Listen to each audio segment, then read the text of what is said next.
क्यूमुलिन्स हम लोगों ने पिछले लेक्चर में ऑलरेडी स्टार्ट कर दिया था, ठीक है ना। क्यूमुलिन्स क्या होते हैं, लिखो जरा। द हाइड्रोकार्बन्स हैविंग टू और मोर एडजेसेंट डबल बॉन्ड्स और pi bonds. The hydrocarbons having two or more adjacent double bonds or pi bonds, right, are known as cumulines. There are two type of cumulines. Even cumulines. Even cumulines are those in which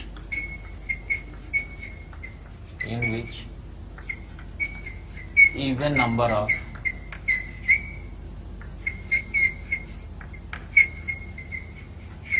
adjacent double bonds are present. Even cumulines are those cumulines in which even number of adjacent double bonds are present. And odd cumulines are those in which odd number of adjacent double bonds are present, and the number of double bonds must be minimum 2. Understand? This alene is the smallest cumuline. Alene is the smallest cumuline.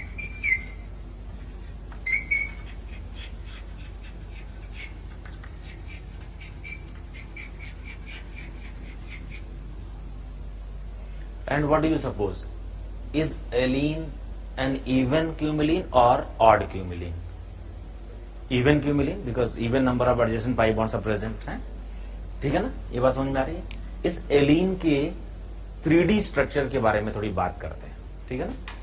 जरा देखो इधर, अगर मान लो एलीन में हम 3 कार्बनों की बात करें तो आपको तो पता है कि ये कार्बन sp2 है, ये sp है और ये sp2 है, ठीक है ना। तो अगर sp2 carbon central sp carbon के साथ एक पाई बॉन्ड ऐसे बनाए जिसमें उसका px और px ऑर्बिटल इन्वॉल्व हो जाए, तो ये एक पाई बॉन्ड बन जाएगा। We know that pi bond is formed half above the internuclear axis and half below the internuclear axis, and electron density is 0 at internuclear axis. Pi bond आधा ऊपर बनता है और आधा नीचे बनता है। लेकिन जब इस सेंट्रल कार्बन ने इधर की ओर px और px के बीच में पाई बॉन्ड बना लिया, तो जाहिर है कि अब वो इस साइड में जो पाई बॉन्ड बनाएगा वो px और px के बीच में नहीं हो सकता, क्योंकि एक कार्बन के पास 3 p ऑर्बिटल होती है, px, py, pz। ये तीनों p ऑर्बिटल एक दूसरे से परपेंडिकुलर डायरेक्शन में होती हैं, और एक तरफ अगर एक यूज हो गई तो दूसरी ओर जाहिर है अब दूसरा p ऑर्बिटल यूज होगा जो कि इस वाले प्लेन के परपेंडिकुलर होगा। So let it be py और pz। ये py हो या pz हो, इसका प्लेन तो अलग होगा ही, सही क्यों? यानी ये जो दो लगातार पाई बॉन्ड बनेंगे ना बेटे, ये दोनों पाई बॉन्ड एक दूसरे के साथ सेम प्लेन में नहीं रह सकते। You understand? Both the pi bonds will not lie in same plane. Adjacent pi bonds will not be planar. Why? Because adjacent pi bond means the central atom has to involve its 2 p orbitals, and 2 p orbitals will not be parallel. P orbitals are always perpendicular to each other. तो ये तो clear हो गया कि एलीन वाले जो लगातार pi bond हैं, उन पाई बॉन्ड्स में लगातार जो पाई बॉन्ड्स बने हैं वो पैरेलल नहीं होंगे। एक पाई बॉन्ड अगर इस बोर्ड के प्लेन में होगा तो दूसरा पाई बॉन्ड बोर्ड के प्लेन के परपेंडिकुलर होगा, और अगर बोर्ड के प्लेन के परपेंडिकुलर होगा तो पाई बॉन्ड जिस प्लेन में होता है, सिग्मा बॉन्ड उसके परपेंडिकुलर प्लेन में होता है। अगर पाई बॉन्ड ऐसे है तो सिग्मा बॉन्ड ऐसे होगा। पाई बॉन्ड इस प्लेन में है तो सिग्मा बॉन्ड भीतर और बाहर की ओर होगा। तो ये हो गए सिग्मा बॉन्ड वाले ये ग्रुप, ठीक है ना। राइट साइड वाले हाइड्रोजन ऐसे होंगे और लेफ्ट वाले हाइड्रोजन कैसे होंगे बेटे? बाहर और भीतर होंगे, ठीक है ना। तो लेफ्ट वाले हाइड्रोजन ऐसे हो जाएंगे, ये H हो जाएगा और ये वाला H डैश की तरह से हो गया। तो जब पाई बॉन्ड और सिग्मा बॉन्ड बनेंगे तो सब सक्सेसिव बनेंगे ना सब प्लेन में, जैसे कि एक हाँ। वाला परपेंडिकुलर है तो एक हॉरिजॉन्टल हो जाएगा, एक परपेंडिकुलर, एक वर्टिकल, एक हॉरिजॉन्टल, एक वर्टिकल, एक हॉरिजॉन्टल। हमेशा पाई बॉन्ड और सिग्मा बॉन्ड एक दूसरे से परपेंडिकुलर प्लेन में बनते हैं और लगातार दो पाई बॉन्ड भी एक दूसरे से परपेंडिकुलर प्लेन में रहते हैं। तो ये तो क्लियर हो गया कि एलीन में जो टर्मिनल सिग्मा ग्रुप्स हैं वो एक प्लेन में नहीं है। बात समझ में आ रही है? दे आर नॉट को प्लेनर, यू अंडरस्टैंड। ये जो टर्मिनल ग्रुप्स हैं वो इस प्लेन में है और ये जो टर्मिनल ग्रुप्स हैं वो इस प्लेन में। क्यों ऐसा हुआ? क्योंकि लगातार दो पाई बॉन्ड सेम प्लेन में नहीं रहते। जब दो पाई बॉन्ड सेम प्लेन में नहीं होंगे तो उनके साथ आने वाले जो सिग्मा बॉन्ड्स हैं वो भी सेम प्लेन में नहीं रहेंगे, यू अंडरस्टैंड। सिग्मा ग्रुप्स जो होते हैं sp3 कार्बन पर जुड़े होते हैं, ठीक है। अब अगर मैं एक क्वेश्चन आपसे पूछूं कि क्या ये सिस्टम, क्या ये दोनों कंपाउंड्स आपस में ज्योमेट्रिकल आइसोमर्स होंगे? Are they geometrical isomers of each other? क्या हम इसे सिस और ट्रांस कह सकते हैं? देखेंगे। मैंने इसके लिए एक और कंडीशन लिखवाई थी। क्या कंडीशन थी? कि अगर दो कंपाउंड्स आपस में जीआई हैं तो उनमें सिमिलर ग्रुप्स के बीच में डिस्टेंस बदलनी चाहिए, ठीक है ना। मान लेते हैं ये डिस्टेंस है L1 और ये डिस्टेंस है L2। अगर L1 और L2 सेम हो गया तो ये दोनों आपस में जीआई नहीं होंगे।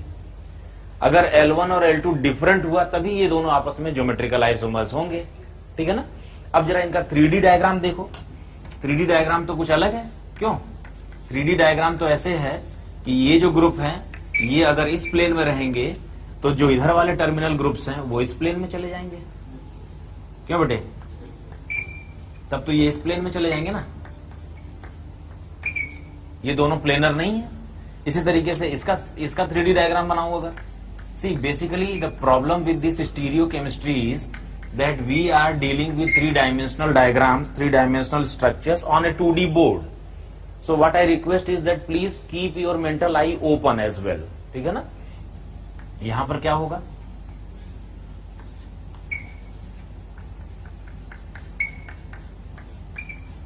ऐसे हो जाएगा, ठीक है ना। बात समझ में आ रही है? ये कुछ ऐसे होगा। जरा मुझे बनाने दो, जरा मुझे पेन्स दो। एक बार मैंने पहले भी करके बताया वैसे। नहीं ऐसा पेन दे, ऐसा एक ब्लैक और दो और दो ब्लू दो। कैप हटा दो। हाँ ये ब्लू दे दे, कैप हटा। एक ब्लैक दे, कैप हटा के दो। हाँ देखो ये ऐसे है, ठीक है ना। मान लेते हैं कि ये carbon double bond carbon double bond carbon, ये तीनों कार्बन एक साथ है, sp2 sp और sp। और मान लेते हैं कि इधर वाला पाई बॉन्ड इस प्लेन में है तो इसका सिग्मा ग्रुप इस प्लेन में आएगा। और ये मान लेते हैं कि ये वाला पाई बॉन्ड इस प्लेन में है तो सिग्मा ग्रुप इस प्लेन में आएगा, ठीक है ना। So idea is that the sigma groups present at the left end with respect to you are this. This is CH3, black pen is CH3 and this blue pen is H, right? बात समझ में आ रही है? ये ऐसे होगा। और इधर वाला CH3 किधर कैसे होगा? नीचे की ओर होगा। हाँ प्लेन डिफरेंट हो गया। तो ये मैं पहली स्ट्रक्चर बना रहा हूं। फर्स्ट स्ट्रक्चर को हम लोग 3D में देखना चाह रहे हैं। ये ऐसे देख लो, है ना। आपके लेफ्ट में जो CH3 है वो आपकी ओर निकला हुआ है और आपके राइट में जो CH3 है वो वर्टिकल प्लेन में नीचे की ओर है। इन दोनों के बीच में डिस्टेंस, कौन से दोनों के बीच में डिस्टेंस, जरा ऐसे करके बताओ। यहां से लेकर यहां तक बैठो, ठीक है ना।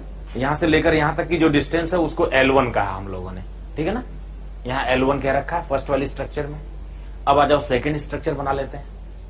सेकेंड स्ट्रक्चर में राइट साइड में डिफरेंस हो गया कॉन्फ़िगरेशन का, ठीक है ना, ठीक है ना। बात समझ में आई? तो राइट साइड में जो CH3 है वो ऊपर की ओर दिख रहा है। आपके लेफ्ट साइड में हम लोगों ने कोई चेंज नहीं किया लेकिन राइट में चेंज कर दिया, ठीक है ना। इस बार कौन से CH3 के डिस्टेंस देख रहे हैं? ये वाली और ये वाली। बैठ के बता, ये वाली और ये वाली, ठीक है ना। क्या ये जो L2 है, क्या L1 और L2 में कोई डिफरेंस आया? Do you feel that L1 and L2 are different? No, L1 and L2 are actually same. बात समझ में आई? तो क्या ये दोनों एक दूसरे के जीआई होंगे? नहीं होंगे। क्यों? क्योंकि ज्योमेट्रिकल आइसोमेरिज्म के लिए जरूरी है कि सिमिलर ग्रुप्स के बीच में डिस्टेंस चेंज हो जाए। बात समझ में आई?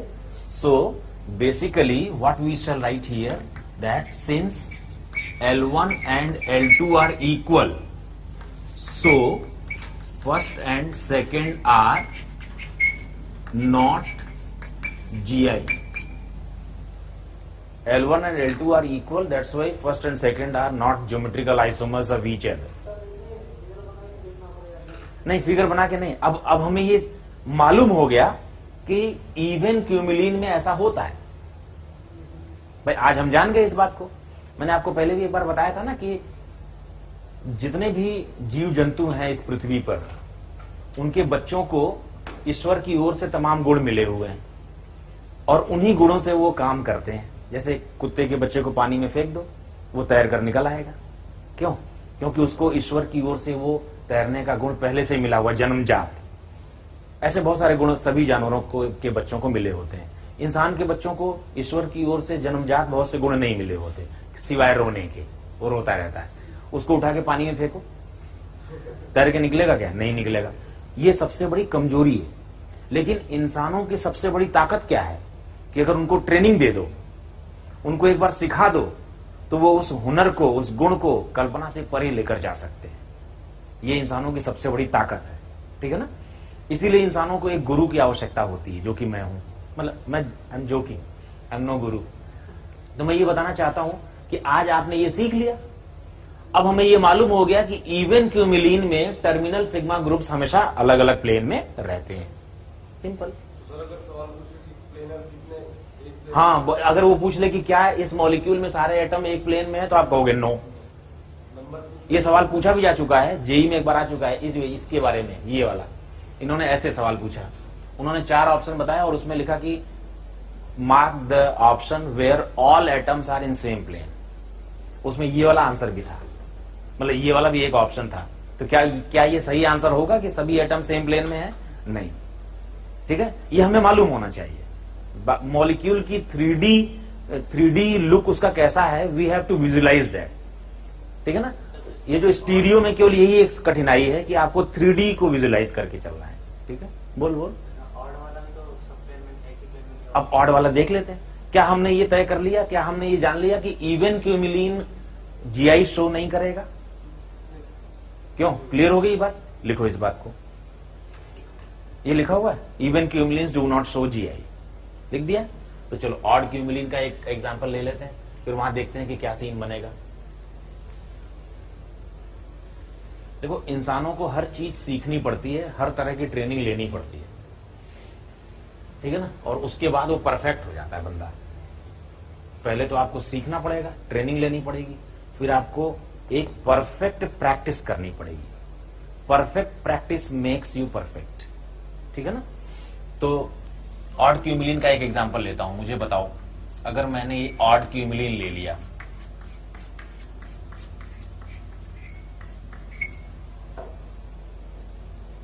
तो क्या ये ऑड क्यूमिलीन में जो टर्मिनल सिग्मा ग्रुप्स हैं वो सेम प्लेन में रहेंगे, या यहां भी ऐसे ही होगा कि इधर वाला ग्रुप अगर एक प्लेन में है तो दूसरा वाला परपेंडिकुलर प्लेन में चला जाएगा?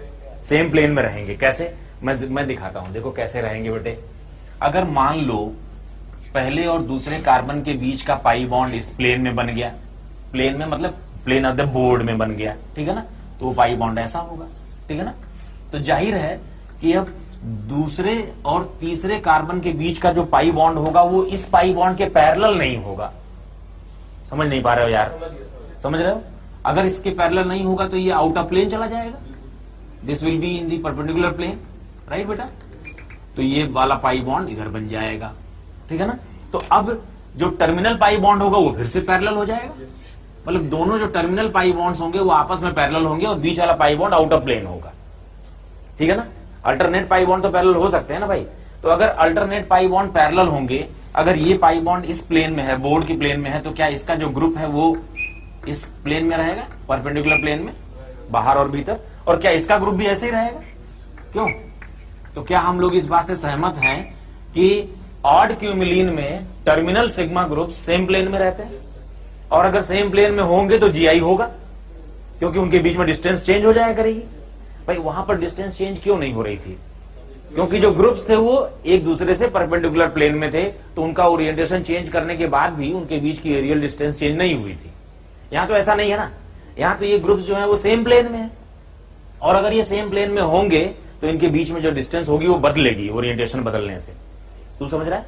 क्लियर हो रही बात? ये बात क्लियर हो रही है?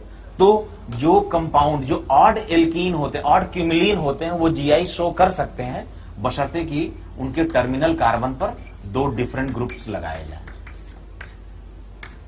ऑड क्यूमिलीन वो होते हैं जिनमें odd number of pi bonds present हो, ठीक है ना? जैसे ये फर्स्ट है और ये second. So first and second are GI of each other. क्यों जीआई है? क्योंकि इनके बीच की जो डिस्टेंस है वो बदल रही है, ठीक है ना? अगर ये L1 है और ये L2 है तो L1 और L2 डिफरेंट है, ठीक है ना? Since L1 is not equal to L2 here, L1 is not equal to L2, ठीक है? मतलब इसका मतलब है जो कार्बन का पाई बॉन्ड है उसी के प्लेन में हाइड्रोजन के बॉन्ड होंगे। नहीं, जो कार्बन का पाई बॉन्ड होगा उसके जो सिग्मा बॉन्ड होंगे वो उसके परपेंडिकुलर प्लेन में जाएंगे। सिग्मा ग्रुप, जो फ्री सिग्मा ग्रुप्स होते हैं। देखो, कार्बन कार्बन के बीच में पाई बॉन्ड बनाओ और कार्बन कार्बन के बीच में सिग्मा बॉन्ड बनाओ तो वो तो सेम प्लेन में रहना ही है, लेकिन जो फ्री सिग्मा ग्रुप्स हैं वो आउट ऑफ प्लेन चले जाएंगे ताकि 109 डिग्री का एंगल मेंटेन हो जाए। sp2 कार्बन के लिए 120 डिग्री का एंगल चाहिए ना, ठीक है ना? हाँ, वैलेंसी सेम है। नहीं, ये तो जीआई नहीं शो करेगा, लेकिन ये तो करेगा ना, ये करेगा। तो यही तो मुझे लिखवाना है आपको कि ऑड क्यूमिलीन जीआई शो करता है बशर्ते कि टर्मिनल कार्बन पर दो डिफरेंट ग्रुप लगाए जाए, ठीक है ना? बात समझ में आ रही? तो इस बात को लिखो।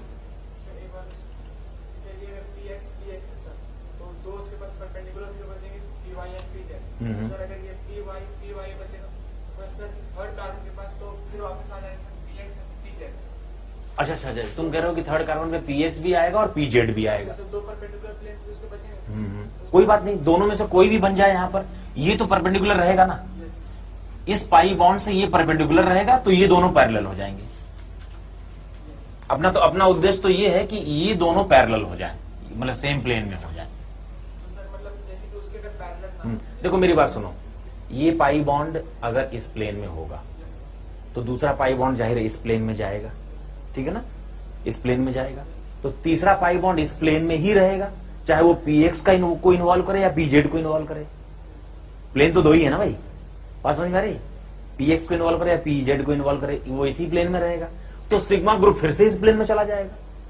सो ultimately what we conclude is that both side the sigma groups are in same plane, and if they are in same plane then by changing the orientation distance will change between the similar groups, and if distance changes that means they will show geometrical isomerism।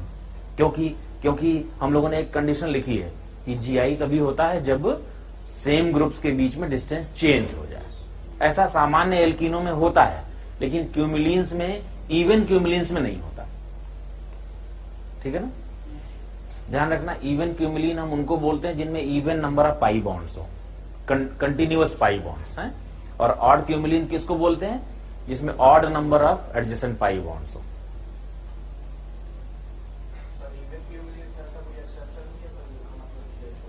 No, even cumulins do not show GI.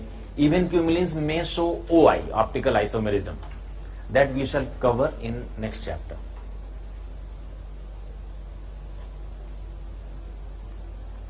समझ में आ रहा है ना तुझे?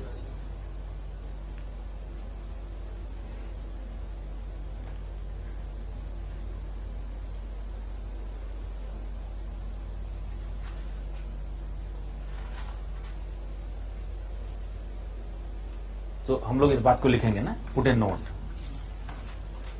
Please put a note. Odd cumulenes can show GI if each terminal carbon contains two different groups. If each terminal carbon contains two different groups, this is the condition. Okay? अच्छा, जब ये GI show करता है तो पूरा का पूरा system एक स्टीरियोजेनिक सेंटर होता है.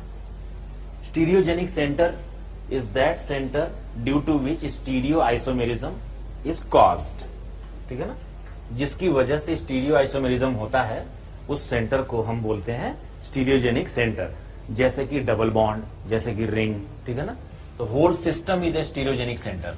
जैसे मान लो हम लोग बात करें कि ये CH3 CH double bond C double bond C double bond CH CH3. तो क्या ये सिस्टम, क्या ये कंपाउंड GI शो करेगा? बोलो, will it show GI? Is it an odd cumulene or even cumulene? Odd. तो ऑड है तो ये GI शो करेगा. It shows GI. अगर ये GI शो करेगा तो इसमें एक स्टीरियोजेनिक सेंटर होना चाहिए. तो ये जो पूरा का पूरा सिस्टम है ना, ये एक स्टीरियोजेनिक सेंटर है. That means stereo centre is equal to 1. हाँ, पूरे सिस्टम को हम एक स्टीरियोजेनिक सेंटर मानेंगे. स्टीरियोजेनिक सेंटर एक ऐसा सेंटर है जिसकी वजह से जीआई होती है. जैसे जैसे देख बेटे अभिषेक, जैसे तू लेट आया ना, इसलिए जैसे ये बताओ, क्या ये डबल बॉन्ड जीआई शो करने के काबिल है? हर वो डबल बॉन्ड जीआई शो कर सकता है जिसमें टर्मिनल डबल बॉन्ड कार्बन के ऊपर दो डिफरेंट ग्रुप्स लगे हो. ये देखो, ठीक है ना? If each carbon of double bond has two different groups, then double bond can show GI. तो इस डबल बॉन्ड को हम स्टीरियोजेनिक सेंटर बोलेंगे. क्यों? क्योंकि इस डबल बॉन्ड की वजह से स्टीरियो आइसोमेरिज्म राइज हुआ. इसी तरह से कोई रिंग हो जिसकी वजह से जीआई हो रहा हो, तो हम रिंग को स्टीरियोजेनिक सेंटर बोल देंगे. ठीक है ना? अगर ऐसे दो डबल बॉन्ड हो तो हम कहेंगे साहब इसमें दो स्टीरियोजेनिक सेंटर्स हैं, राइट?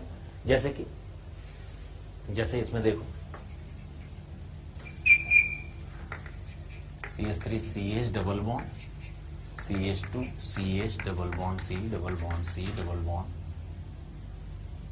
CHCl. सही. तो पहले मुझे बताओ, क्या ये डबल बॉन्ड जीआई के लायक है? Is it fulfilling the conditions of GI? तो ये एक स्टीरियोजेनिक सेंटर है. क्या ये ऑड क्यूमुलिन जीआई के काबिल है ना? क्योंकि इस ऑड क्यूमुलिन के इस टर्मिनल कार्बन पर दो डिफरेंट ग्रुप है, एक हाइड्रोजन और एक ये पूरा ग्रुप, और इस वाले टर्मिनल कार्बन पर एक हाइड्रोजन और एक Cl, है ना? तो हम कहेंगे कि साहब इसमें दो स्टीरियोजेनिक सेंटर है. You understand? So whole system of odd cumulene will be treated like a stereogenic center. That is what I mean to say. So stereogenic center equal to 2. ठीक है? कहीं भी अगर आपको समझ ना आए तो मुझे रोक लेना, ठीक है ना? मैं ऐसा कोई हम लोग यहाँ कोई प्रवचन के लिए थोड़ी जुटे हैं. I am not lecturer, I am just a trainer. ठीक है? लेक्चरर तो आपको मिलेंगे कॉलेज में, जब आप इंजीनियरिंग कॉलेज में जाओगे, टाई लगा के आएंगे, यस जेंटलमैन, और फिर वो कुछ बातें बोलेंगे, आपको समझ आए ना आए. अगर आपने टोका के साथ नहीं सुनाई पड़ रहा तो आपको बाहर निकाल देंगे. ठीक है? They are not bothered whether you are getting it or not. वो तो बस बढ़िया से सूट बूट में आएंगे, पढ़ाकर चले जाएंगे. सप्ताह में 2 लेक्चर लेते हैं वो. मेरा एक दोस्त है IIT हैदराबाद में प्रोफेसर है इलेक्ट्रॉनिक्स में, तो उसने कहा कि कितने लेक्चर्स लेते हो? मैंने कहा 4-5 ले लेता हूँ. तो बोला 4-5 लेक्चर एक वीक में ज्यादा नहीं है? मैंने कहा एक दिन में लेता हूँ. उसके 2 लेक्चर होते हैं एक सप्ताह में, तो उसे लगा कि 4-5 ज्यादा हो रहे हैं. तो मैंने बताया मैं एक दिन में लेता हूँ 4 लेक्चर 5 लेक्चर. तो फ्रस्ट्रेट हो गया वो. उसका नाम है डॉक्टर शिव गोविंद सिंह. वो ज्यादातर सरकारी खर्चे पर विदेश घूमता रहता है.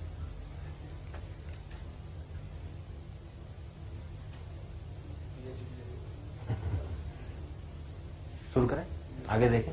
ये बात समझ में आ गई आपको? अब तो मेरे ख्याल से जीआई में देखो, अभी तक हम लोगों ने जीआई में क्या क्या पढ़ लिया. हमने पढ़ लिया GI in C double bond C system, GI due to ring, GI due to double bond inside the ring. ये भी तो पढ़ लिया है ना? क्यों? और उसके बाद हम लोगों ने क्यूमुलिन्स वाला भी जीआई पढ़ लिया. ठीक है ना?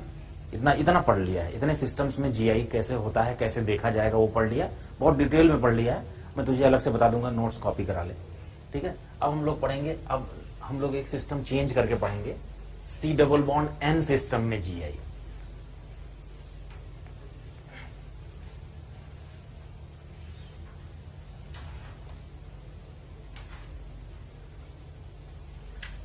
GI in C double bond N system.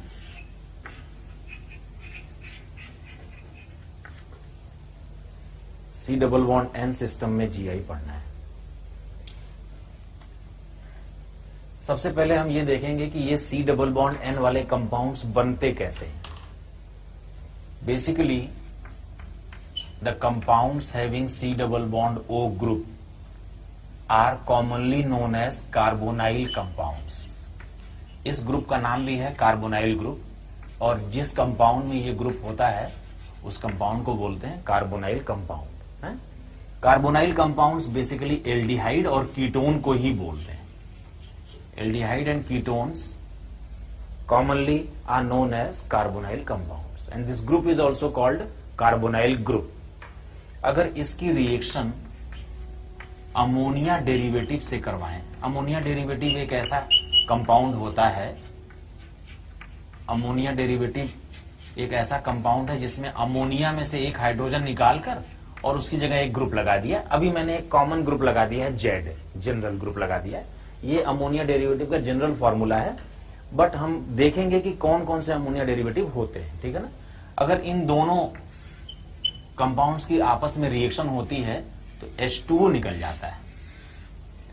हम इस पॉइंट ऑफ टाइम पर ये नहीं पढ़ने जा रहे हैं कि ये जो H2O निकलता है उसका मैकेनिज्म क्या है, कैसे अटैक होता है, ये सब हम नहीं पढ़ने जा रहे हैं। We are not going to deal with the mechanism of chemical reaction over here. We just want to see how this C double bond N product is formed and what is the condition that this C double bond N product will show GI। हमें ये पढ़ना है आज, ठीक है ना।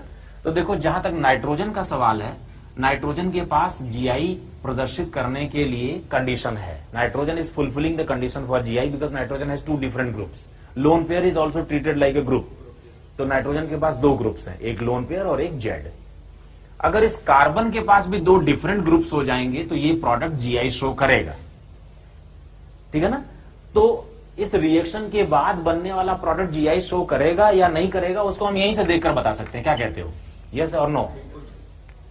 अगर इस कार्बोनाइल का कार्बन के ऊपर दो डिफरेंट ग्रुप लगा दिए जाएं तो जो बनने वाला प्रोडक्ट है वो जीआई करेगा, और अगर इस पर दो सेम ग्रुप्स होंगे तो जो बनने वाला प्रोडक्ट है वो जीआई नहीं करेगा। सिंपल सा फंडा है, यहीं से देखकर पता लग जाता है, ठीक है ना। चलो मैं एक आध क्वेश्चन करवाता हूं। जैसे मान लो मैं सबसे छोटा कार्बोनाइल कंपाउंड लेता हूं, इसका नाम है फॉर्मेल्डिहाइड, ठीक है ना। अगर इसकी रिएक्शन अमोनिया डेरिवेटिव से कराई जाए और यहां से H2O निकाल लिया जाए तो जो प्रोडक्ट बनेगा उसके विषय में आपका क्या विचार है? क्या वो जीआई शो करेगा या नहीं करेगा? नहीं करेगा। क्यों नहीं करेगा? क्योंकि इस कार्बन पर दो सेम ग्रुप लगे हुए हैं। यही तो फंडा है। Very good. तो हम कहेंगे कि साहब इस रिएक्शन में सिंगल प्रोडक्ट बनेगा, single product. That means product is not capable of showing any kind of stereoisomerism. But what about this reaction where we are going to have next homologue of formaldehyde that is named as acetaldehyde. acetaldehyde इसका या formaldehyde, acetaldehyde ये common names हैं। वैसे IUPAC names अगर आप लिखोगे तो इसको मीथेनल बोलोगे और इसको इथेनल बोलोगे, ठीक है ना। अगर इसकी रिएक्शन भी हम अमोनिया डेरिवेटिव से करें अंडर सिमिलर सर्कमस्टांसेस तो आप जरा बताइए कि क्या जो प्रोडक्ट बनेगा वो जीआई शो करने के लायक होगा? अगर जीआई शो करेगा तो दो प्रोडक्ट होंगे, वो दोनों एक दूसरे के जीआई होंगे, ओरिएंटेशन का फर्क होगा। तो मैं दोनों प्रोडक्ट्स लिखता हूं। देखो, एक बार नाइट्रोजन का लोन पेयर और जेड ऐसे लिख देता हूं, और एक प्रोडक्ट ऐसा भी हो सकता है। ये दोनों ही प्रोडक्ट्स एक दूसरे के ज्योमेट्रिकल आइसोमर्स होंगे, ऐसे देख लो। H2O तो जाएगा ना, H2O तो अलग हट जाएगा, H2O will be evaporated of, उसको अलग कर देंगे। हम तो ऑर्गेनिक प्रोडक्ट्स की केवल बात कर रहे हैं। तो मुझे बताओ ये दो प्रोडक्ट्स बनेंगे, और क्या ये दोनों प्रोडक्ट्स एक दूसरे के ज्योमेट्रिकल आइसोमर्स हैं? इनकी नेमिंग सिस ट्रांस से नहीं की जाती, इनकी नेमिंग की जाती है सिन और एंटी से। मैं आपको फिर से बता दूं, कार्बन का हाइड्रोजन और नाइट्रोजन का लोन पेयर अगर ये दोनों ऑपोजिट हैं तो जो कॉन्फ़िगरेशन बनता है उसका नाम है सिन। और यदि कार्बन का हाइड्रोजन और नाइट्रोजन का लोन पेयर ये दोनों पैरेलल हैं, सेम डायरेक्शन में है, तो जो कॉन्फ़िगरेशन बनता है उसका नाम है एंटी। You understand? बताओ सिन किसको बोलते हैं? जब हाइड्रोजन और नाइट्रोजन का लोन पेयर दोनों अपोजिट साइड होंगे। नाइट्रोजन पे ही एप्लीकेबल CN में ही होता है, C डबल बॉन्ड N में, N डबल बॉन्ड N में भी चलता है ये। बात समझ में आई? अगर कार्बन का हाइड्रोजन और नाइट्रोजन का लोन पेयर एक दूसरे से अपोजिट है तो सिन, और यदि कार्बन का हाइड्रोजन और नाइट्रोजन का लोन पेयर सेम साइड में है तो एंटी। अच्छा, ये नामकरण एल्डिहाइडों के लिए ही चलता है। बात समझ में आ रही है? जैसे मैं एक एल्डिहाइड यहां पर और बनाता हूं, और आप सिन और एंटी मार्क करके बताना। एल्डिहाइडों पर ही ये नामकरण चलता है, कीटोनों पर नामकरण ये वाला नहीं चलता है। बट अगर कीटोनों पर करना ही हो तो मैं उसका एक उपाय बताता हूं आपको। पहले तो आप बताओ मुझे, मैं यहां पर बेंजल्डिहाइड लिख देता हूं। This compound is named as benzaldehyde. ये जो पीएच है ये फिनाइल रिंग है एक्चुअली। और मान लो अगर हम लोगों ने अमोनिया डेरिवेटिव से रिएक्शन करवाई, H2O निकल गया, H2O निकल गया, तो बताओ इसमें दो प्रोडक्ट्स बनेंगे या सिंगल प्रोडक्ट बनेगा? बोलो बोलो, दो प्रोडक्ट बनेंगे। तो दोनों प्रोडक्ट को ओरिएंटेशन के साथ मैं यहां लिख देता हूं। आपको सिर्फ ये मार्क करना है कि इनमें से कौन सा सिन है और कौन सा anti. Tell me which one is syn? First वाला सिन होगा। कैसे पता? कार्बन का हाइड्रोजन और नाइट्रोजन का लोन पेयर अगर अपोजिट होंगे तो जो कॉन्फ़िगरेशन होगा उसका नाम क्या होगा? सिन, और इसका नाम क्या होगा? एंटी। ठीक है ना? कीटोनों में ये नॉमेनक्लेचर नहीं चलता, लेकिन मान लो आपको फिर भी डिस्टिंग्विश करना है। जैसे मान लो ये इथाइल मिथाइल कीटोन ले लिया मैंने, ठीक है ना, और आप चाहते हैं कि नहीं साहब इसको अमोनिया डेरिवेटिव से ट्रीट करेंगे। How many products you are expecting in this reaction? पहले देख लो फिर लिख लेना। दो, there are 2 products you are expecting, ठीक है ना। तो दोनों प्रोडक्ट्स का मैं ओरिएंटेशन के साथ स्ट्रक्चर लिख देता हूं।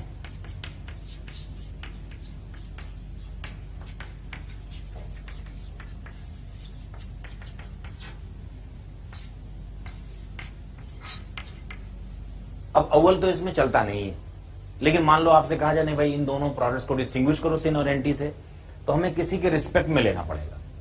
जैसे मान लो हम इथाइल के रिस्पेक्ट में लेते हैं, तो अगर इथाइल के सामने लोन पेयर अपोजिट है तो हम बोलेंगे it is syn with respect to, it is syn with respect to ethyl. बात समझ में आई? हम मिथाइल के साथ भी ले सकते थे। अगर हम मिथाइल के रिस्पेक्ट में बोलते तो क्या बोलते हैं? इसको एंटी बोल देते हैं। लेकिन मान लीजिए आपने इथाइल लिया तो उसमें भी इथाइल के साथ ही बोलिए, ठीक है ना। तो this is anti with respect to ethyl. इसका दूसरा नाम भी हो सकता था, क्या? This is anti with respect to methyl and that is syn with respect to methyl. वो भी नाम हो सकता था, ठीक है ना। कीटोन से शुरू करके जो प्रोडक्ट्स बनते हैं उनको सिन एंटी के दायरे में नहीं रखते, लेकिन अगर रखना ही पड़े तो ऐसे कर ले, ठीक है ना। एक क्वेश्चन आपके लिए है। इस कंपाउंड का नाम है एसीटोन, या इसको प्रोपेनोन बोल देंगे आईयूपैक में। Under similar conditions how many products do you expect? Right the structure also.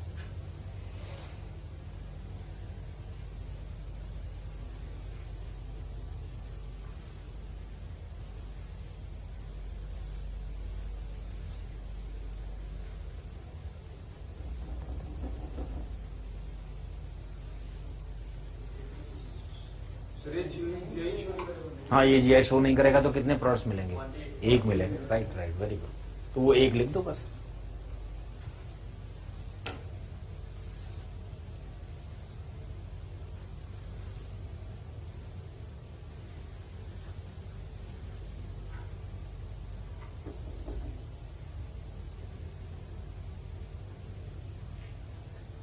So only one product है, सिंगल प्रोडक्ट। क्यों? नहीं, ये सिन एंटी होगा ही नहीं, जीआई शो नहीं कर रहा है तो सिन एंटी का कोई प्रश्न ही नहीं है। ठीक है, तो ये प्रोडक्ट हो जाएगा सिंपल सा। हाँ, किसी के रिस्पेक्ट में देखोगे हमेशा मिथाइल के रिस्पेक्ट में ही आएगा, तो क्या फर्क पड़ता है? निश्चित बनेगा। नहीं भी बना तो कम से कम ये तो है कि एंटी की संभावना है। हो सकता है कि उस रिएक्शन में ना बन रहा हो, हमने कोई ऐसी रिएक्शन लगा रखी हो कि वो किसी एक स्टीरियो आइसोमर को ही बनाता हो, but at least there is a reference.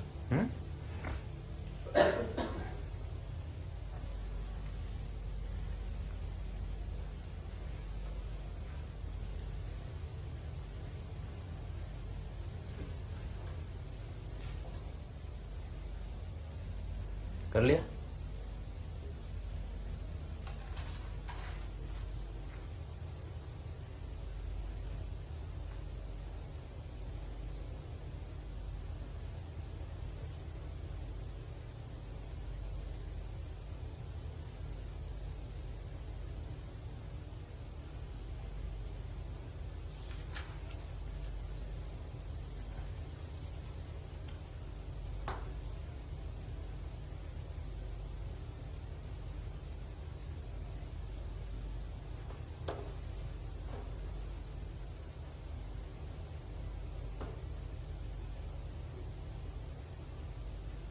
कर लिया बेटा? एक क्वेश्चन लिखो।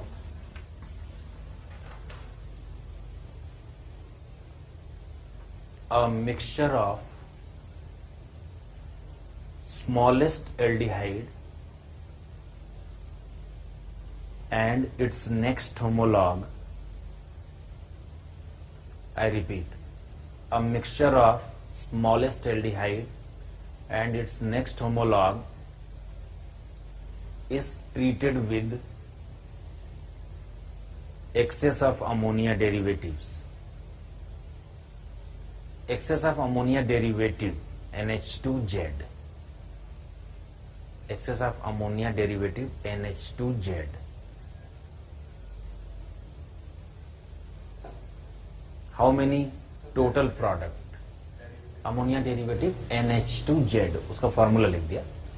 How many total products are possible? बताओ साहब।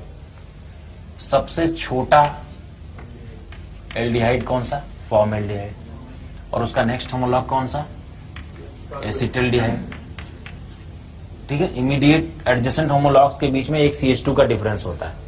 तो अगर इसको NH2Z से ट्रीट करोगे तो कितने प्रोडक्ट्स? एक। और इसको करोगे तो बोलो दो। तो टोटल कितने हो गए बेटा? टोटल प्रोडक्ट्स हो गए 3। That is the answer.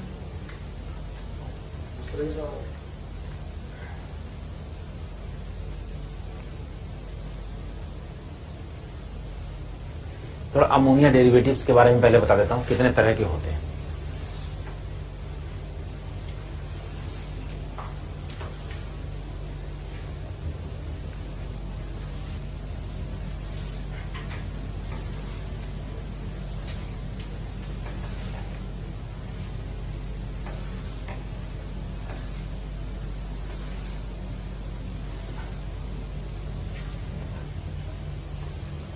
ठीक है ना, अमोनिया डेरिवेटिव्स।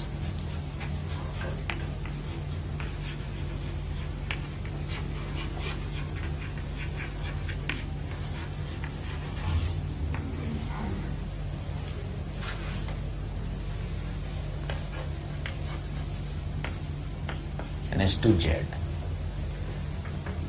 मैं इसकी लिस्ट बना रहा हूं कि अमोनिया डेरिवेटिव्स कितने तरह के होते हैं।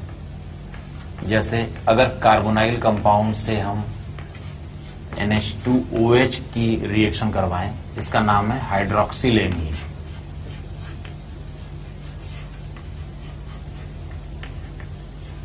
ठीक है ना, तो H2O निकालने के बाद जो प्रोडक्ट बनता है उसका नाम होता है oxime. This product is named as oxime. Aldehyde होगा तो बोलेंगे एल्डोऑक्साइन, कीटोन होगा तो बोलेंगे कीटोऑक्साइन, एसिटल्डिहाइड होगा तो बोलेंगे एसिटल्डिहाइड ऑक्साइन। ठीक है ना, ऐसे नाम लिखकर, इस कंपाउंड का नाम लिखकर ऑक्साइन लिख देते हैं। ठीक है ना।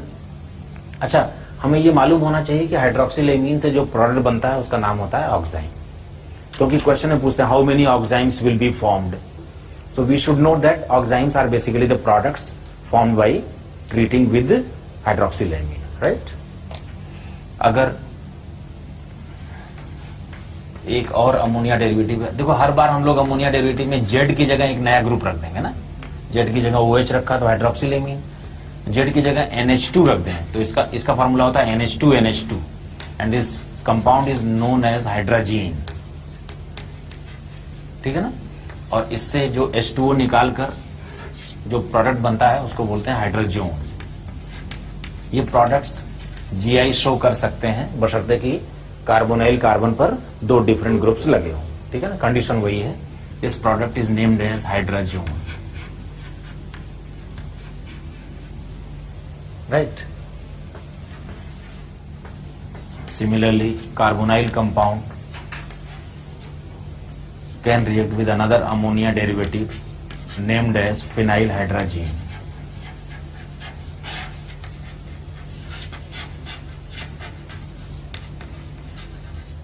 ठीक है ना।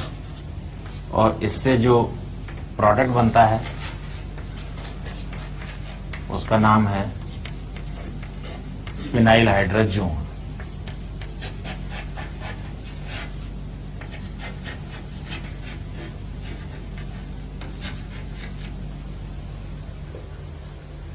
I'll continue this side.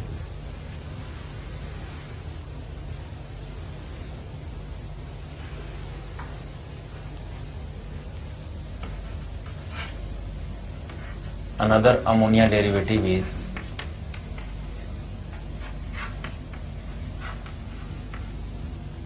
2,4-dinitrophenylhydrazine.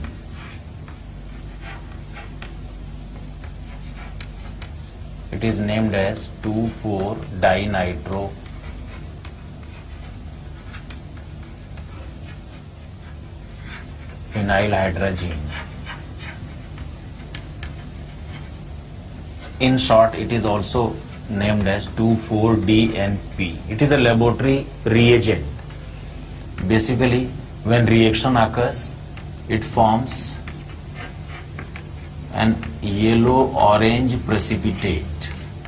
It forms a yellow-orange precipitate, and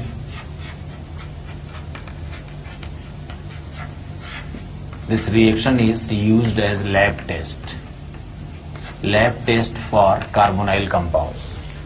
अगर आपको एक कंपाउंड दिया जाए और आपसे कहा जाए कि साहब प्रूव करो कि ये एक एल्डिहाइड है या कीटोन है, तो उसमें थोड़ा DNP डालना चाहिए।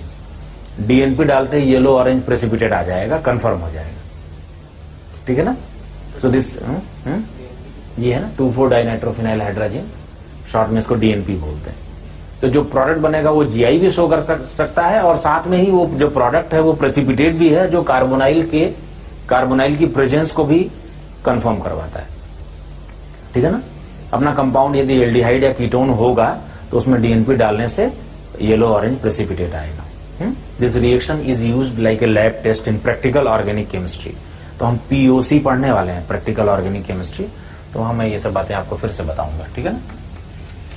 One more ammonia derivative is named as semicarbazide, NH2NH CONH2, name semi carbazide.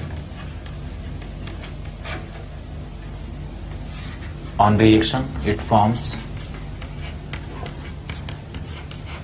semi-carbazone.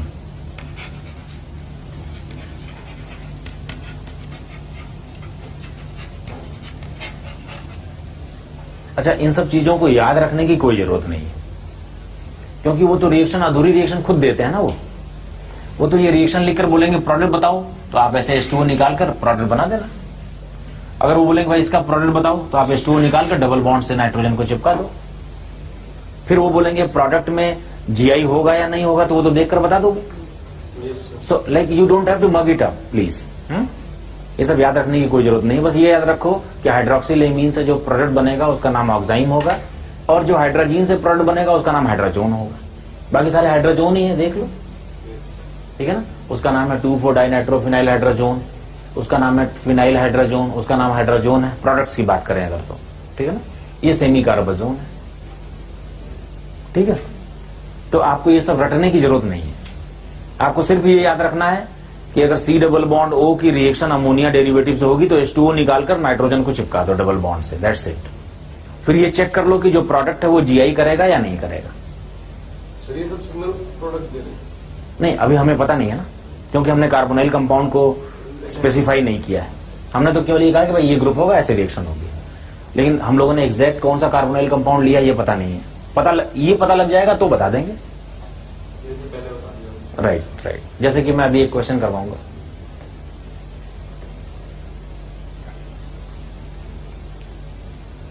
Benzene ring बना बेटे, शुभम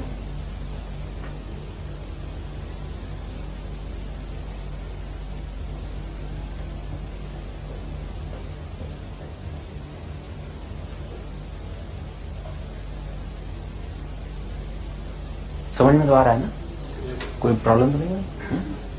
मेरी भाषा को लेके तो आपको कोई डाउट नहीं है ना? मैं इसको मिटाता हूं, एक क्वेश्चन लिखता हूं यहां पर।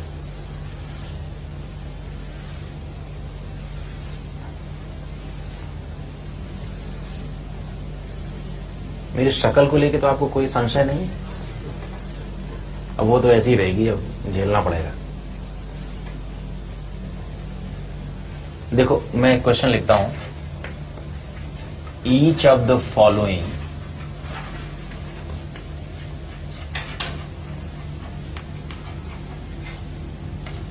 is treated with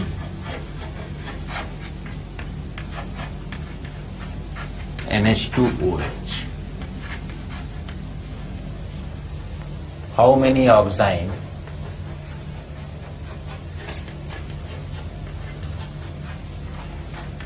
that means 1 or 2 will be formed by each? This is the question. मैं यहां पे कई सारे कंपाउंड लिखूंगा और उन सभी कंपाउंड्स को NH2OH से ट्रीट किया जाएगा, तो वो जो भी इंडिविजुअल कंपाउंड होगा वो या तो एक ऑक्साइड बना रहा होगा या दो, ये आपको डिसाइड करके बताना है। Do you get my point? क्या ये क्वेश्चन समझ में आ रहा है? एक कार्बोनाइल कंपाउंड है, फॉर एग्जाम्पल मान लो मैंने लिख दिया फॉर्मेल्डिहाइड। फॉर्मेल्डिहाइड को ऐसे लिख दूं, आपको कोई आपत्ति तो नहीं है? कार्बन के ऊपर 2 हाइड्रोजन होते हैं, मैंने CH2 लिख दिया। अब मुझे बताओ, अगर इसकी रिएक्शन NH2OH से कराई जाएगी तो NH2OH से रिएक्शन करवाने के बाद जो प्रोडक्ट बनता है उसका नाम होता है ऑक्साइन। तो ये कितने ऑक्साइन बनाएगा, 1 या 2? आपका आंसर होगा या तो 1 या तो 2, ठीक है ना। तो ये 1, हाँ GI नहीं करेगा। जब GI नहीं करेगा तो आंसर होगा 1, और GI करेगा तो आंसर क्या होगा 2। तो ये GI करने वाला प्रोडक्ट बनाएगा या GI नहीं करने वाला? क्यों नहीं करेगा GI? क्योंकि इस कार्बन पर 2 सेम ग्रुप्स हैं, ठीक है। तो ध्यान रखना, कार्बोनाइल कार्बन को देखना। This carbon which is connected with double bond is named as carbonyl carbon. If this carbonyl carbon has 2 same groups, your answer will be 1, and if this carbonyl carbon is connected with 2 different groups, your answer will be 2. So here answer is 1. That means 1 oxime is going to be formed by this compound. अगर मैं ऐसे लिख दूं CH3 CO CH3, can you find out? It is acetone. इसमें बताओ carbonyl carbon तो ये है, इस पर कौन से 2 ग्रुप लगे हैं? ये दोनों मिथाइल से लगे हुए। आर दे सेम और different? Same. How many products? 1। देखना, ये ऐसे ही तो है, देख C डबल बॉन्ड O और उस पर 2 CH3 लगा दे। भाई इसको ऐसे भी लिखा जा सकता है, कई बार एक्सपेंडेड स्ट्रक्चर नहीं लिखी जाती है, लेकिन अपने को पता होना चाहिए कि इसका मतलब ये है, ठीक है ना। और एग्जैक्टली लिखोगे तो 120 के एंगल पर लिखना था, ठीक है, क्योंकि sp2 कार्बन का एंगल 120 होता है। चलो जरा इसको बताओ, बेंजल्डिहाइड। ये 2 प्रोडक्ट्स बनेंगे क्योंकि इसके कार्बोनाइल कार्बन पर 2 डिफरेंट ग्रुप्स लगे हुए हैं, ठीक है ना। तो इसका आंसर क्या हो जाएगा? 2। चलो ऐसे ही मैं लिख देता हूं, फिर हम लोग एक साथ ही बात करेंगे ना। एसिटल्डिहाइड, कई बार नाम भी लिख दिया जाता है, जैसे नाम लिख देते हैं ब्यूटेनोन। तो अगर स्ट्रक्चर नहीं मालूम होगी तो मैं बताऊंगा, ठीक है ना। फिलहाल तो तुम क्वेश्चन लिखो।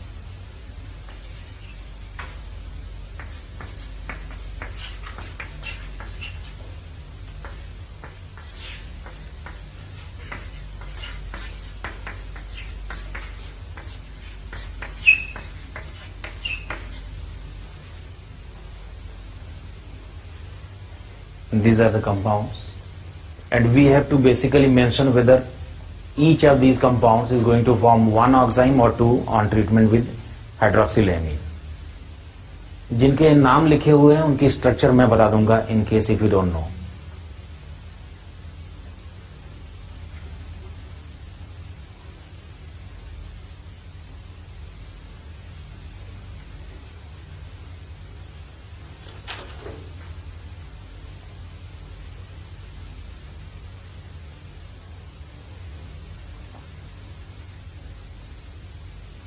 जिस कार्बोनाइल कार्बन पर दो डिफरेंट ग्रुप्स लगे होंगे उसका आंसर होगा 2, और जिस कार्बोनाइल कार्बन पर एक ही ग्रुप लगा होगा, मतलब सेम ग्रुप लगे होंगे दोनों, उसका आंसर होगा 1.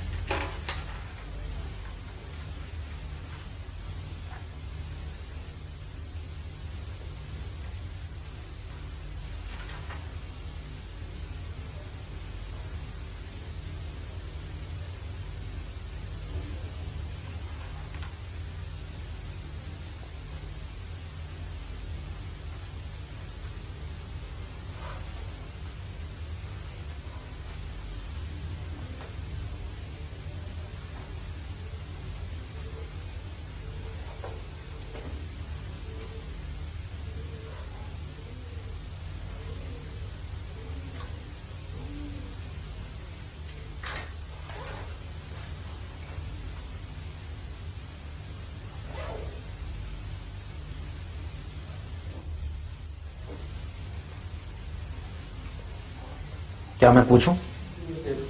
चलो क्वेश्चन नंबर 4 से शुरू करता हूं. How many, what is the answer? 2. 1. Butanone का तो स्ट्रक्चर जानते हो ना? ब्यूटेनोन का स्ट्रक्चर ये होता है, इधर मिथाइल होगा और इधर इथाइल होगा. बोलो, दो सेम ग्रुप हैं या दो डिफरेंट ग्रुप्स हैं? डिफरेंट. तो आंसर क्या होगा, 1 या 2? 2. ठीक है ना? बेंजोफिनोन का स्ट्रक्चर जानते हो? बेंजोफिनोन का स्ट्रक्चर होता है जब कीटोन पर दो फिनाइल ग्रुप लगाते हैं. बताओ, what is your answer now? 1. Of course 1 is the answer. Cyclohexanone, cyclohexanone की स्ट्रक्चर तो जानते हो ना? साइक्लोहेक्सेन पर एक कीटोनिक ग्रुप लगा दो. इसमें बताओ, कार्बोनाइल कार्बन के ऊपर दो सेम ग्रुप हैं या दो डिफरेंट ग्रुप्स हैं? सेम. इसको चेक करने के लिए क्या करना चाहिए? एक बार क्लॉकवाइज चल के देखो, एक बार एंटी क्लॉकवाइज चल के देखो. अगर इन्वायरमेंट दोनों ओर से सेम है तो इसका मतलब इसके पास दो सेम ग्रुप्स हैं. तो इसका आंसर क्या हो जाएगा, 1 या 2? 1. इसमें बताओ, इसमें कार्बोनाइल कार्बन पर दो सेम ग्रुप्स हैं या दो डिफरेंट ग्रुप्स हैं? दो डिफरेंट हैं. कैसे पता लगा? एक बार क्लॉकवाइज चल के देखो, एक बार एंटी क्लॉकवाइज चल के देखो. दोनों ओर से सेम रूट मिलता है या डिफरेंट? अगर डिफरेंट रूट मिलता है तो इसका मतलब इस पर दो डिफरेंट ग्रुप्स हैं और इसका आंसर हो जाएगा 2. इसमें बताओ, पेंटेन 3 ओन इसका नाम है. 1 आंसर हो जाएगा. Very good. इसमें बताओ, इसमें तो 2 हो जाएगा. इसका नाम है एसिटोफिनोन, और इसका नाम, इसको भी बताओ, इसमें भी 2 हो जाएगा क्योंकि जो दो ग्रुप्स जुड़े हैं वो डिफरेंट है. अंडरस्टूड? सभी को समझ में आ गया?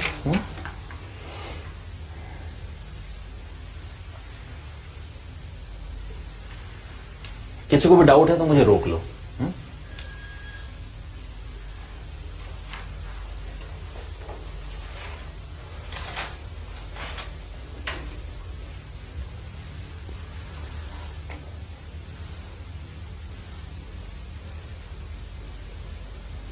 अब जरा बताओ, एक क्वेश्चन और है.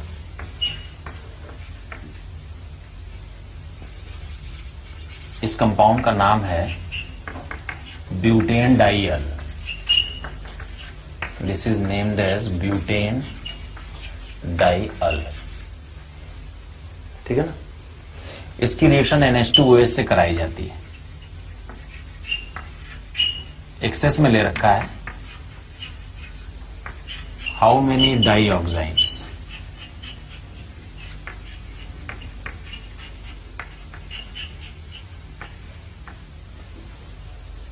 How many dioxines will be formed?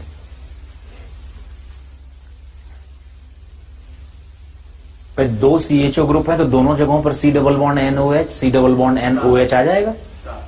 4 बन जाएंगे। Any difference of opinion gentleman?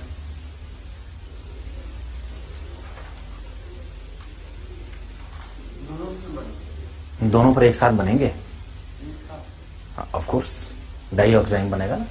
चलो मैं करता हूं, एक बार इसका आंसर देखते हैं। डाइऑक्साइम क्या बनेगा बोलो?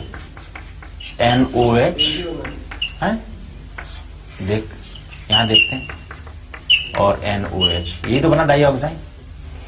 अब मुझे एक बात बताओ, ऐसा हो सकता है कि यहां पर सिन हो कॉन्फ़िगरेशन? सिन हो सकता है ना भाई, हाइड्रोजन इधर लोन पेयर इधर कर दें, और यहां भी सिन हो सकता है, हाइड्रोजन इधर लोन पेयर इधर कर दें, तो सिन सिन एक तो ये हो सकता है। इसी तरह एक एंटी एंटी भी हो सकता है, तो एक एंटी एंटी, एंटी एंटी भी हो सकता है, और एक सिन और एक एंटी, क्यों, एक ये भी हो सकता है, सिन और एंटी, ठीक है ना। लेकिन एंटी और सिन करोगे तो वही होगा जो सिन एंटी है, क्योंकि इन दोनों में कोई ऑर्डर तो है नहीं कि भाई ये फर्स्ट है और ये सेकंड है। समझ नहीं पाए? चलो जरा सिन सिन बनाओ। सिन सिन बनाओगे तो कैसा बनेगा बोलो? हाइड्रोजन और लोन पेयर को अपोजिट रखना पड़ेगा, यही तो, इसमें भी यही करना होगा, हाइड्रोजन और लोन पेयर को अपोजिट रखना पड़ेगा। तो ये सिन सिन बन गया ये वाला, इसका नाम क्या है? सिन सिन। ये बनाओ, इसमें क्या करना होगा बोलो? हाइड्रोजन और लोन पेयर को सामने सामने रखना पड़ेगा, क्यों बेटा? हाइड्रोजन और लोन पेयर को सेम डायरेक्शन में रख दो, ये बन गया एंटी एंटी। एक सिन एंटी बनाओ, बना लोगे क्या? हाइड्रोजन और लोन पेयर को यहां अपोजिट कर दो, और यहां पर हाइड्रोजन और लोन पेयर को पैरेलल कर दो। अब जरा देखो, इस पूरे सिस्टम को मैं ऐसे पलट देता तो एंटी सिन कहलाता है वो। सबसे सही तो यही तीसरे वाले। नहीं, सही की बात नहीं हो रही है, ये हो रही बात हो रही कितने पॉसिबल है। बात ये नहीं हो रही कि कौन सा सही है कौन सा गलत है, बात ये हो रही कि कितने पॉसिबल हैं इसमें से, ठीक है ना।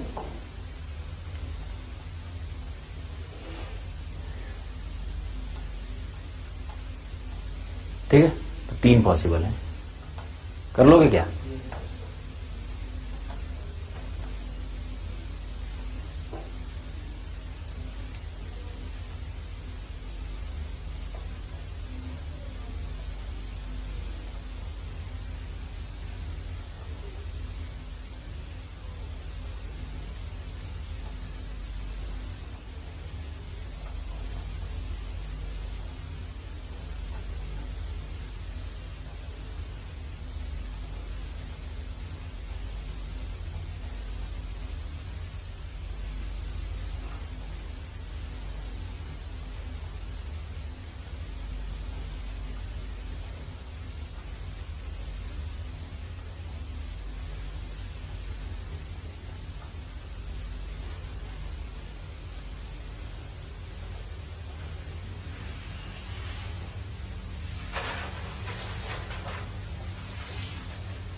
ठीक है, नोट कर लिया?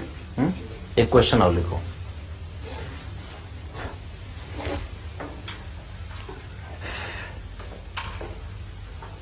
A mixture of smallest aldehyde and its next homologue and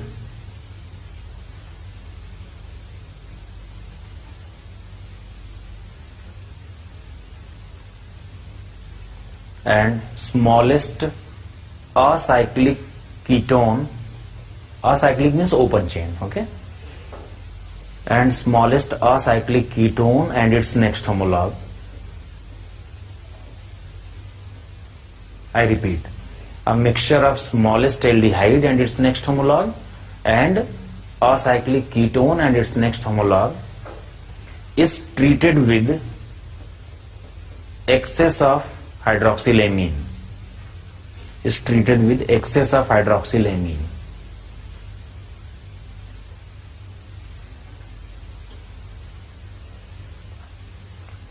How many total oximes will be formed? How many total oximes will be formed?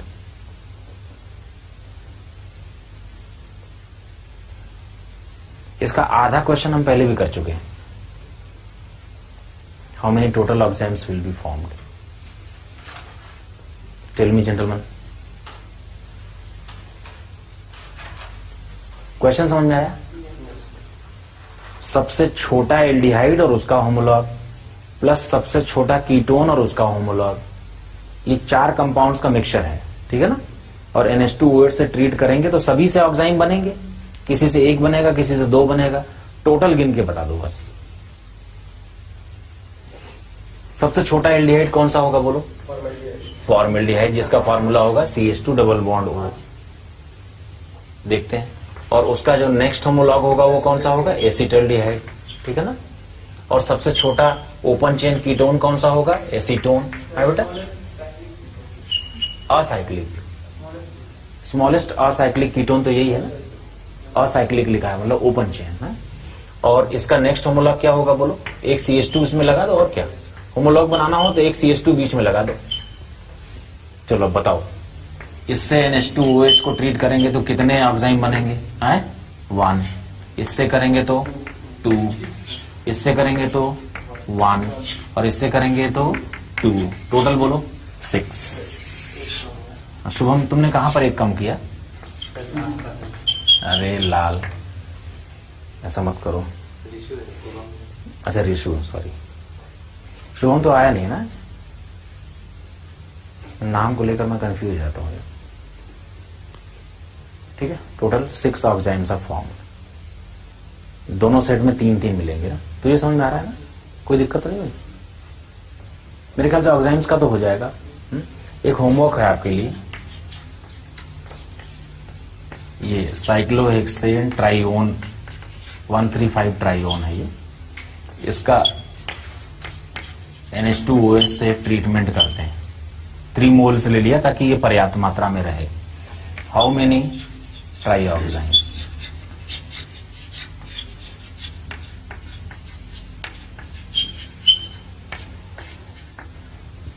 कितने ट्राइऑक्साइम्स मिलेंगे? यानी तीनों जगहों पर क्या करना? Double bond NOH double bond NOH ऐसे लगा देना तीनों जगहों पर. फिर उनका ओरिएंटेशन चेंज करके ये बताना कि कितने मिलेंगे. है? ये होमवर्क में रहेगा.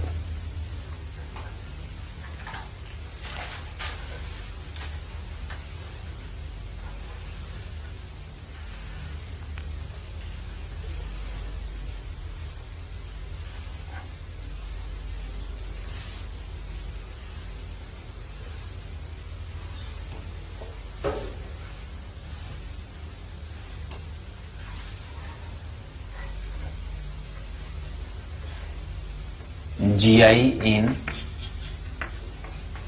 N double bond N system. We are at the verge of finishing this topic. N double bond N. पहला एग्जांपल ले लेते हैं R2N2.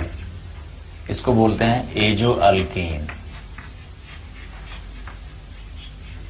ठीक है ना. R2N2 इसका नाम है. ठीक है ना. तो इसमें भी GI होता है. इसके 2 फॉर्म्स पॉसिबल हैं. RN double bond NR. हाँ, इसको सिन बोलते हैं. और इसी तरीके से अगर ये अपोजिट में चले जाए तो इनको एंटी बोलते हैं. ठीक है ना. जैसे एग्जाम्पल के लिए बोलो, एजोमीथेन ले ले. एजोमीथेन का फॉर्मूला क्या होगा? Me2N2. इसका स्ट्रक्चर क्या हो जाएगा? MEN double bond N Me. ठीक है ना। तो दोनों मिथाइल सेम साइड में हो जाए, दोनों लोन पेयर सेम साइड में, तो सिन बोल देते हैं। और अगर दोनों मिथाइल अपोजिट हो जाए, दोनों लोन पेयर्स भी, I'm सॉरी, ये सी नहीं, कार्बन नहीं है, ये नाइट्रोजन।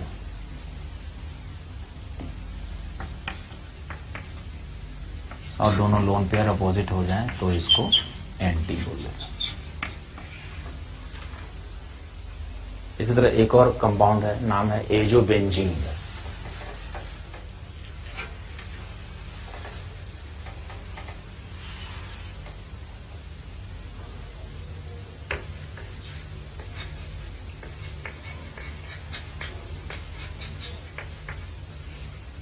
इसका फॉर्मूला है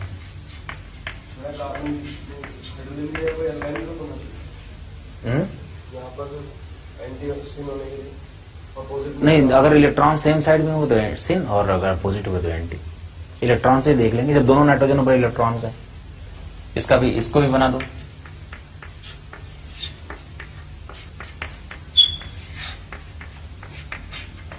तो ये सिन कहलाएगा,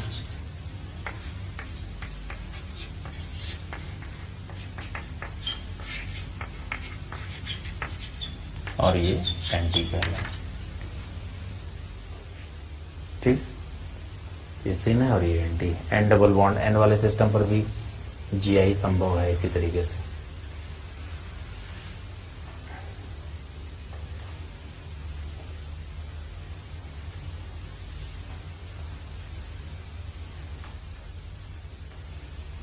तो हम लोगों ने सिस्टम वाइज ज्योमेट्रिकल आइसोमेरिज्म कैसे होगा वो सीख लिया है।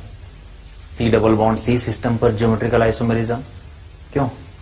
रिंग सिस्टम पर geometrical isomerism, double bond inside the ring की वजह से जीआई, या फिर सी डबल बॉन्ड एन वाले सिस्टम पर जीआई, या फिर एन डबल बॉन्ड एन वाले सिस्टम पर जीआई। ये सीख लिया। क्या आपको मैं एक्सरसाइज 1 होमवर्क में अलॉट कर दूं? एक्सरसाइज 1 का सेक्शन A9 तक पहले से अलॉटेड है, और शीट में वो डीपीपी भी, डीपीपी 1 पूरा और एक्सरसाइज 1 सेक्शन A पूरा, ये अलॉटेड रहेगा। उसमें बस नंबर ऑफ ज्योमेट्रिकल आइसोमर्स, ये कैलकुलेशन है, वो मैं आपको अगले लेक्चर में सिखाऊंगा। तो नंबर ऑफ ज्योमेट्रिकल आइसोमर्स वाले क्वेश्चन छोड़ देना, बाकी सारे क्वेश्चंस आपको उसके लिए अलॉटेड है। ठीक है ना। छोटे छोटे एग्जाम्पल में तो काउंट कर सकते हो, लेकिन मान लो नंबर ऐसे हो रहे हो कि 16 के, पता लगा नंबर हो रहे हैं 2 to the power 16, नहीं पता लगा 128 number of geometrical isomers are possible for this, तो उनको काउंट करने में मुश्किल आएगी। ठीक है, तो उसका एक फार्मूला है, फार्मूले से काउंट करा दूंगा, लेकिन वो उसको बकायदा उसमें कुछ आधे घंटे लगेंगे, पूरे हाफ एन आवर का वो केस है। उसके बाद हम लोग ऑप्टिकल आइसोमेरिज्म शुरू कर देंगे। ठीक है ना।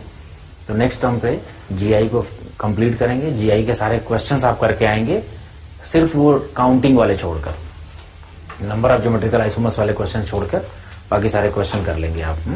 शीट आपको मिल चुकी है सभी को? तुझे नहीं मिली होगी शीट? मिल गई क्या? अच्छा, तू आया था परसों, तो वही तभी मिल गई। ठीक, आई सी। तो ठीक है, फिर अब जल्दी ही आपको पीसी भी मिल जाएगा, वो टैबलेट है, तो उसमें आप जो है लेक्चर्स भी, अच्छा वो पीसी यहाँ पर वाईफाई है पूरे कैंपस में, तो यहाँ पर नेट वगैरह भी आपको you can use freely. Net में सारी साइट्स नहीं अवेलेबल है आपको, ईटूज की साइट जो है आपको मिलेगी। तो ईटूज की, हाँ ईटूज की साइट चलती है ना, वैसे ही आपको यहाँ पर टैब में ईटूज की साइट ही मिलेगी। हाँ, अपना डोंगर लगा के कर सकते हो, ऑफ कोर्स। जैसे वो तो आप पीसी की तरह जैसे भी यूज करना चाहें करें, बस उसका दुरुपयोग ना करें। नहीं, उसके लिए नहीं हो। ठीक है, चैटिंग वेटिंग के लिए नहीं है, वो केवल पढ़ाई के लिए है।